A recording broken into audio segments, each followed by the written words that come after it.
สวัสดีค่ะแนะนำตัวนิดนึงค่ะค่ะสวัสดีค่ะชื่อนางสาวกรทิพย์เหลี่ยมใจนะคะเป็นกรรมการบริษัทแล้วก็บอร์ดไดเรคเตอร์ของบริษัทที่เฮดกรุ๊ปแล้วก็อายานาภูเก็ตค่ะค่ะวันนี้ได้รับรางวัลเกี่ยวกับอะไรคะเป็น residential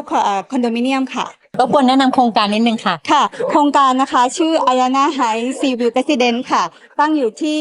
จังหวัดภูเก็ตนะคะอำเภอถลางตำบลเชิงทะเลค่ะมีเนื้อที่ทั้งหมด31ไร่นะคะมีทั้งหมด8 building 513ยูนิตค่ะแล้วก็จุดเด่นของโครงการนะคะก็75%จะเห็นซีวิวค่ะมีตั้งแต่ห้อง37.5ตารางเมตรจนถึง100ตารางเมตรเลยค่ะค่ะวันนี้ได้รับรางวัลของ CFC นะคะอยากจะให้เชิญชวนเพื่อนๆมารับรางวัลในปีหน้าหน่อยค่ะได้ค่ะก็รวมๆเพื่อนๆที่ในสมาคมทุกคนหรือในอสังหาริมทรัพย์ทุกคนนะคะมาร่วมกิจกรรมกับ CFC ค่ะมารับรางวัลด้วยกันนะคะค่ะขอบคุณนะคะค่ขอบะคุณค่ะ